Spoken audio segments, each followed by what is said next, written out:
کہ وہ مشرقی پاکستان جو ہم سے پسماندگی کی حالت میں علیحدہ ہوا، آج 50 سالوں میں ہم سے کیوں آگے نکل گیا ہے؟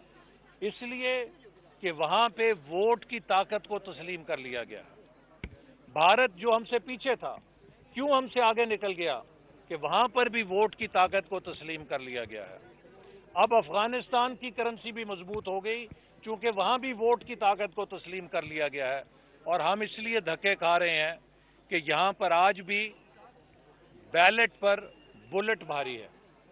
اگر ہم نے اس ملک کو، اس کے وفاق کو، اس کے مستقبل کو محفوظ کرنا ہے تو بلٹ کے اوپر بیلٹ کو بھاری کرنا پڑے گا۔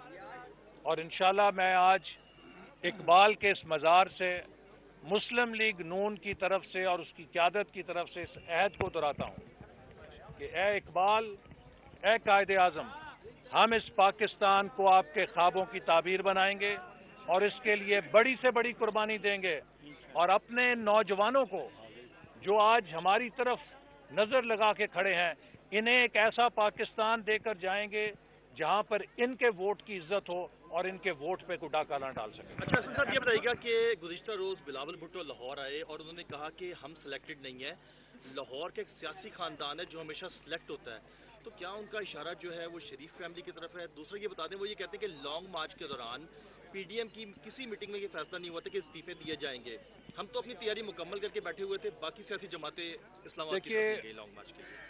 آصف زرداری صاحب نے جو پی ڈی ایم میں گفتگو کی یا بلاول بھٹو صاحب نے جو لاہور میں بیان دیا، ہم نے اس پر تبصرہ نہیں کیا چونکہ ہمارا ہدف عمران خان ہے اور یہ جعلی سسٹم ہے جو کھڑا کیا گیا ہے۔ ہم اپنی جنگ کے محاذ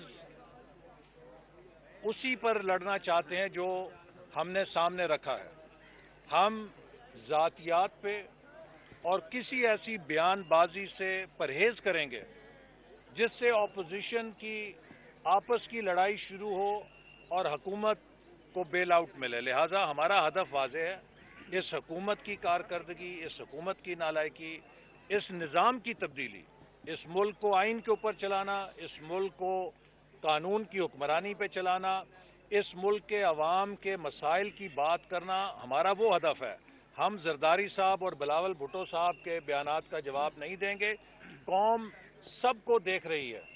آج جس نے بھی پی ڈی ایم کی یا اپوزیشن کی جدوجہد کو نقصان پہنچایا اسے یہ قوم معاف نہیں کرے گی۔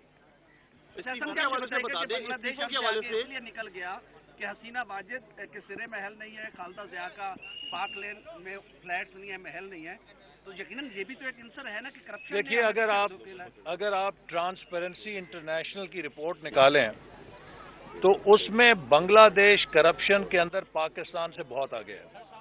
اگر آپ ایشیا کے اندر کرپشن کی رپورٹ نکالیں، رشوت خانے کی، تو انڈیا پاکستان سے بہت آگے ہے۔ تو ہمیں جو یہ پڑھایا جاتا ہے کہ کرپشن کی وجہ سے پاکستان پیچھے رہ گیا، ہم سب کرپشن کی مذمت کرتے ہیں، لیکن اگر یہ بات ہوتی تو پھر انڈیا اور بنگلہ دیش جو کرپشن جہاں پر ہم سے بہت زیادہ ہے، کوئی اس بات کا بھی جواب دے کہ وہ ہم سے آگے کیوں نکل گئے ہیں۔ ترقی کے لیے سب سے پہلی ضرورت ہوتی ہے سیاسی استحکام کی، اور میں آج یہ بات بھی کہنا چاہتا ہوں، آج پی ایم صاحب نے قرنطینہ سے ایک ٹویٹ کی ہے ریاست مدینہ کی۔ ریاست مدینہ ایک بہت مقدس تصور ہے، انہوں نے میرٹ کی بات کی ہے۔ میں عمران خان صاحب سے پوچھنا چاہتا ہوں کہ وہ بتائیں کہ پنجاب کے وزیر اعلیٰ کو انہوں نے کون سے میرٹ پہ رکھا ہے۔ میں ان سے پوچھنا چاہتا ہوں کہ جو ان کے کابینہ کے وزیر ہیں وہ کون سے میرٹ کے اوپر آئے ہیں۔ یہ میرٹ کا آپ لیکچر ہی دے سکتے ہیں، اپنے گھر میں دیکھیں، اپنی حکومت میں دیکھیں۔ وہ جو شوگر کے مافیا ہیں جنہوں نے 55 روپے سے 115 روپے چینی کر دی، وہ سارے کابینہ کے اندر بیٹھے ہوئے ہیں۔ تو یہ صرف واز دے کے، لیکچر دے کے حکمرانی نہیں ہوتی۔ حکومت اگر ہماری کرپٹ تھی تو مجھے بتائیں عمران خان صاحب کہ ہم چوروں اور ڈاکوؤں کی حکومت میں 5 سال چینی 55 روپے کیسے تھی؟ یہ جب سے حاجی ایماندار آئے ہیں تو 115 روپے ہو گئی ہے۔ ہم چوروں اور ڈاکوؤں کے زمانے میں تو آٹا 35 روپے 36 روپے کلو تھا. یہ حاجی صاحب آئے ہیں تو 75 روپے اور 80 روپے کلو ہو گیا. تو پھر کون حاجی ہے اور کون ڈاکو ہے خود فیصلہ کریں. سر تو عوام کو بجلی کا بل کس کے دور میں سستا تھا؟ کبھی چور اور ڈاکو کے دور میں بجلی سستی نہیں ہوتی. سر سامنے دیکھیے. تو آج کس کے زمانے میں بجلی کا بل جو ہے لوگوں کے اوپر ایک میزائل بن کے گرتا ہے ہر مہینے میں. روز بجلی مہنگی، روز گیس مہنگی. تو کدھر گئی وہ کرپشن جس کا وہ کہتے تھے ہم ختم کریں گے؟ اگر وہ کرپشن ختم ہونی تھی تو پھر بجلی سستی ہوتی، گیس سستی ہوتی، آٹا سستا ہوتا، چینی سستی ہوتی، سبزی سستی ہوتی. اب تو جو تیل کھانا پکانے کا ہے وہ بھی 300 روپے کلو ہو گیا. جو مرغی ہے وہ بھی 300 روپے کلو ہو گئی ہے. کبھی سنا تھا پاکستان میں؟ صاحب یہ بتائیے گا، سینٹ الیکشن کے لیے بلاول صاحب جماعت اسلامی کے پاس گئے ہیں اپوزیشن کے لیڈر کے لیے، آپ کے پاس کتنے فگرز ہیں اپنے سینٹ الیکشن؟ دیکھیے، جو سینٹ میں لیڈر آف اپوزیشن ہے اس کے لیے پی ڈی ایم کی سطح پہ فیصلہ ہوا تھا کہ پیپلز پارٹی چیئرمین کا الیکشن لڑے گی، J U I deputy chairman کا امیدوار دے گی اور leader of opposition Muslim League Noon دے گی. ہم امید کرتے ہیں کہ پیپلز پارٹی نے جو اتفاق کیا تھا وہ اس کا احترام کریں گے. اچھا حسن صاحب یہ بتائیے گا کہ مریم نواز کو 26 تاریخ کو نیب نے بلایا، 26 تاریخ کو نیب نے مریم نواز کو بلایا. تو مولانا فضل الرحمان نے کہا تھا جاتی امرہ کے اندر کے تمام سیاسی جماعتوں کو بلائیں گے. تو کیا پیپلز پارٹی کو بھی آپ دعوت دے رہے ہیں کہ ان کو بلائیں گے، ساتھ چلیں؟ دیکھیے، جو 26 تاریخ کو نیب نے مریم نواز صاحبہ کو بلایا ہے اس بارے میں اب کوئی شبہ نہیں. نیب کہتا ہے کہ ہم کرپشن فری پاکستان کرنا چاہتے ہیں. میں کہتا ہوں وہ اپوزیشن فری پاکستان دیکھنا چاہتے ہیں کہ ساری اپوزیشن کو جھوٹے کیس بنا کے اندر کریں تاکہ سنسان گلیاں ہوں اور اس میں اکیلا عمران خان ناچتا پھرے. ایسا نہیں ہو سکتا.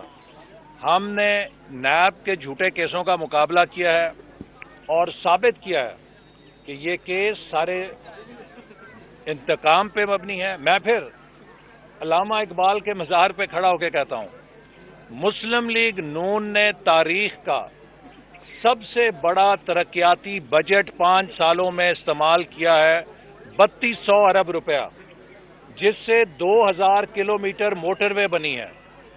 آج لاہور سے ملتان جانے والے سے پوچھیں کہ ہم نے کیا کرپشن کی ہے یا خدمت کی ہے. ملتان سے سکھر جانے والے سے پوچھیں جو موٹر وے پہ جاتا ہے کہ مسلم لیگ نون نے خدمت کی ہے یا کرپشن کی ہے. کراچی سے حیدرآباد موٹر وے پہ جو جاتے ہیں ان سے پوچھیں. جو ہزارہ ایکسپریس وے پہ جاتے ہیں بٹ گرام اور تھا کوٹ تک، حویلیاں سے تھا کوٹ تک جاتے ہیں ان سے پوچھیں. جو بلوچستان کی سڑکوں پہ، گلگت بلتستان کی سڑکوں پہ، جو ان یونیورسٹیز میں، فاٹا یونیورسٹی میں، پشین کی یونیورسٹی میں، نوشکی کی یونیورسٹی میں، خزدار کی یونیورسٹی میں، گوادر کی یونیورسٹی میں طالب علم پڑھتے ہیں ان سے پوچھیں ہم نے خدمت کی ہے یا ہم نے ڈاکے ڈالے ہیں. جب سے یہ حکومت آئی ہے تعلیم بند، صحت بند، ترقی بند، ملک کریش کر گیا ہے. اور یہ صرف ایک بات این آر او نہیں دوں گا، این آر او نہیں دوں گا، این آر او نہیں دوں گا کی قوالی سے غریب آدمی کا پیٹ نہیں بھرتا.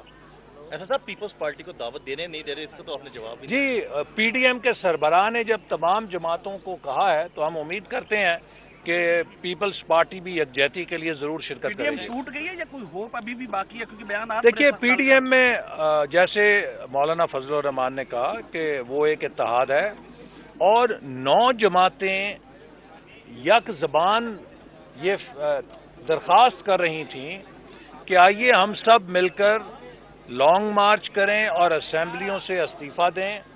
اور اگر ساری اپوزیشن مل کر اسمبلیوں سے مستعفی ہو جاتی یا ہو جائے تو یہ نظام 24 گھنٹوں کے اندر ریت کے قلعے کی طرح گرے گا.